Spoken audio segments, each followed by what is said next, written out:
good morning. It is indeed an honor to be here this morning to talk to you a little bit about my situation. But I was out talking to one of the presenters out there, and I was just telling him and Lieutenant Brett Justice that it's amazing to me what you learn when something tragic actually happens to you, because I had no idea the impact that the EMS teams and the medical teams make on saving lives.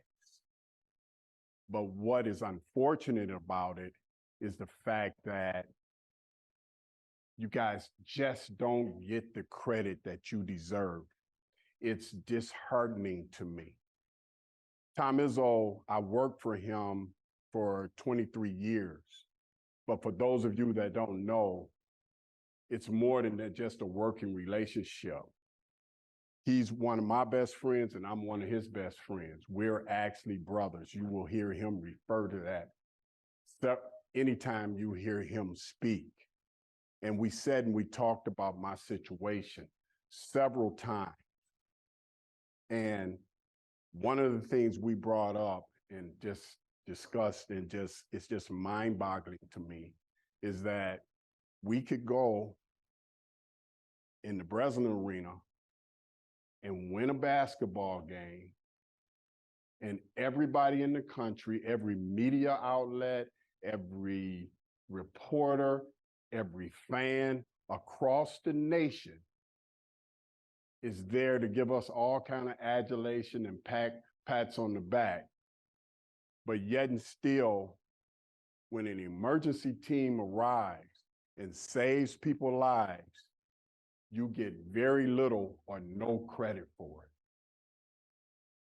it. In my mind, that's backwards. And I've coached for a total of 40 years, and I coached 23 years at the college level, and I made a lot of money for doing what I do. But in my estimation, boy, that doesn't compare to what many of you in this room do to help save lives. But before I get started this morning, and I'm going to show you a short video, I want to recognize some people. I want to recognize Lieutenant Brett Justice. Brett, if you would stand up. I want to recognize Scott Wigglesworth. If you would stand up. I want to recognize Barb Davison. No, Bobby Davison, I'm sorry. And and Barbara Booker, I'm sorry.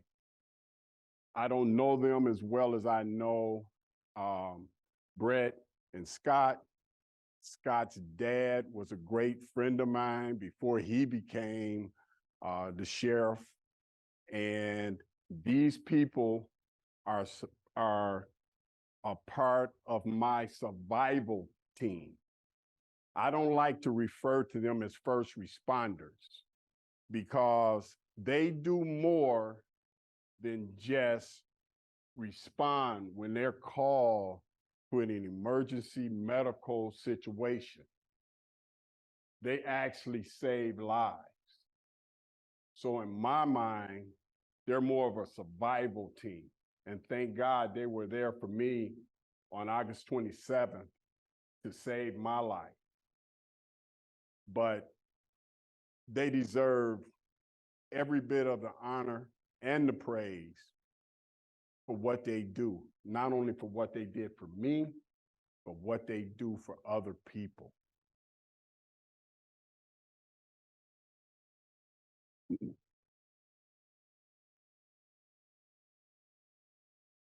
Guys, I don't know how many times I've told you this. I get a little emotional. I have 8 grandchildren. I could have probably continued to coach for another 5, 10 years. Tom and I were going to go out together. He's just now having his first. So he doesn't understand how meaningful that is to you once you start having grandchildren. And I think some of you here would understand that. But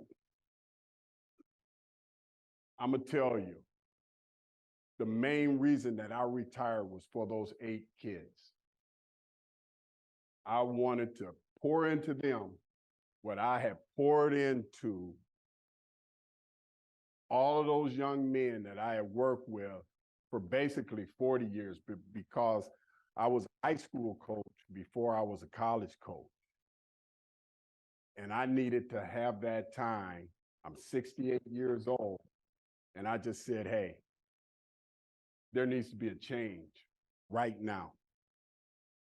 But, you know, it's amazing, because I think about it and I think about it, and I've thought about it a lot, even though it's almost been a year. In August, it will be a year, that I wouldn't have been here to do what I set out to do had it not been for my survival team. Jim, if we could get started with the video.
Ready, Lawrence, sir? All right. KD.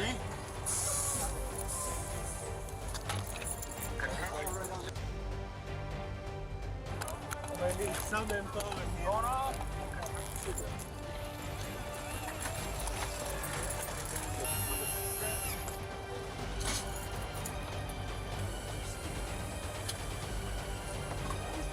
Let's have kids look at how to get this airway, and then we'll switch.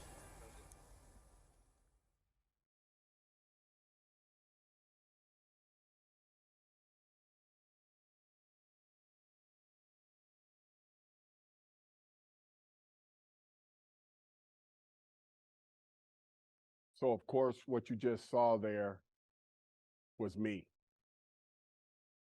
And had not it been for the high performance and maximum execution of my survival team, I would not be here today. When it all comes down to saving lives, those brave men and women that help during times of health crisis, they can't make mistakes.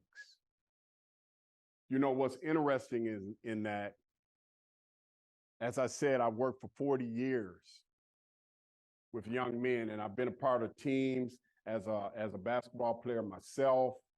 So basically throughout my entire life, I've been part of teams. If you want to win, there has to be high performance and maximum execution. Without it, you can't win. And I'm going to say this. When it comes down to saving that life, if one person in my survival team had made a mistake, if Bobby, who was a 911 response call recipient that day, had sent the team to the wrong place, I'm dead. I'm dead. I'm going to use this analogy. I've been in many big games with the game on the line, with championships on the line, all of that. There's a lot of pressure on that bench. But I tell our guys all the time, tonight it's going to come down to the wire. And whoever performs the best, that's going to be the team that wins. And when the pressure is on, you guys are going to still have to perform at a high performance level and do it with maximum execution without making mistakes. You know, we like to say in our society a lot of times that, well, I just made a mistake. But sometimes you can't make a mistake. You don't get the opportunity to make a mistake. Not if you want to win. And those EMS teams and my team of doctors, they couldn't make a mistake that day. On August 27th, 26 days after I had retired from Michigan State as a basketball coach, my wife and I were headed out to run some errands on a Saturday. We were just going to run to the bank and come back home.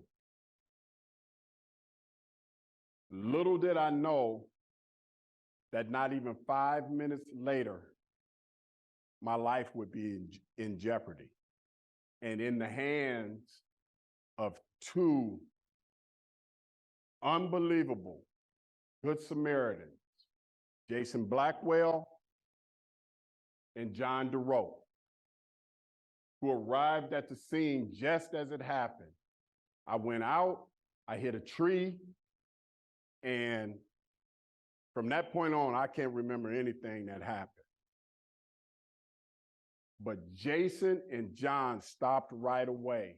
And those of you that are doctors here, you know that every minute that you go without receiving some form of CPR, your chances of survival drop drastically. And those guys, they made that decision to stop and aid me.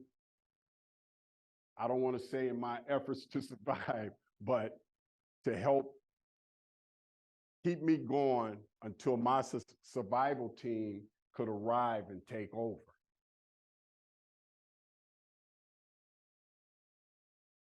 But I want to go back to also what happened on that day, in that I'm a 68-year-old man. And I don't want to say this in a braggadocious type way, but I'm pretty fit to be 68. I'm pretty fit. At that time, I was running like 4 miles every other day.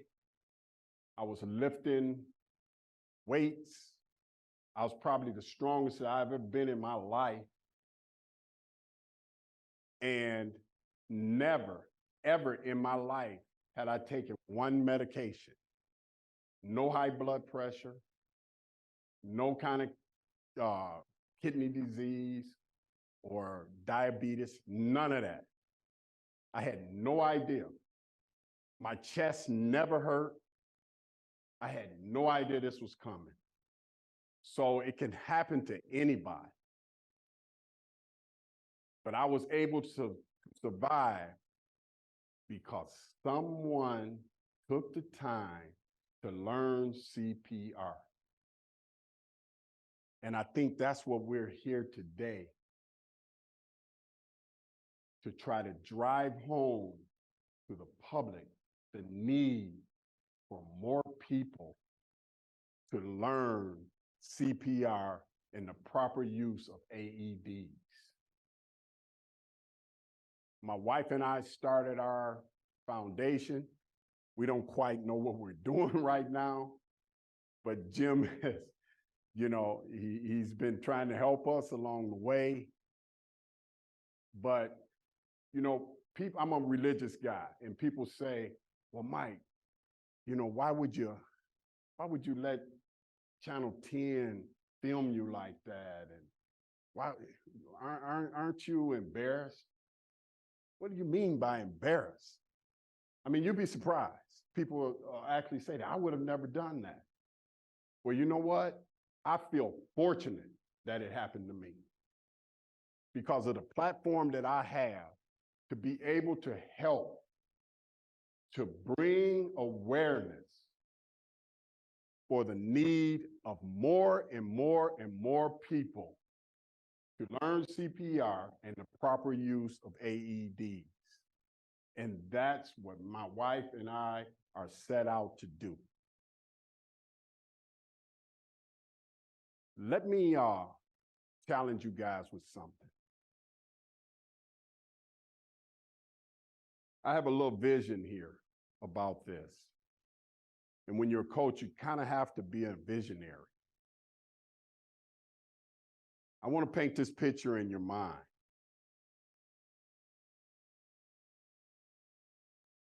If each one of us in here convince just 2 people a month to go and learn CPR and the proper use of AEDs within an 8-month period of time, that means by the end of that 8 months, you would have convinced 16 people. As I understand it, there's about 100 of us here today.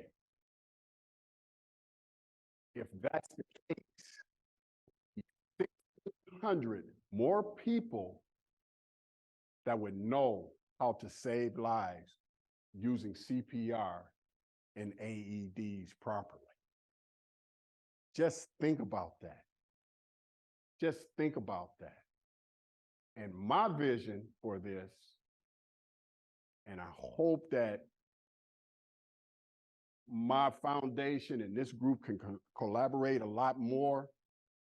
My vision for this is to make the state of Michigan the #1 state in the union with the most people trained in CPR and AED use of any other state in the union. That would make us #1.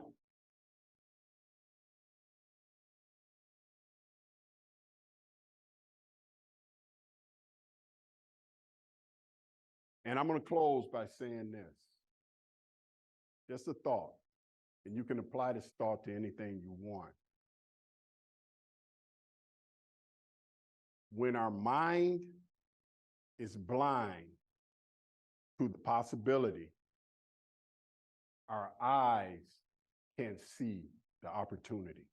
We have an opportunity here today and moving forward to make that vision come true. Thank you.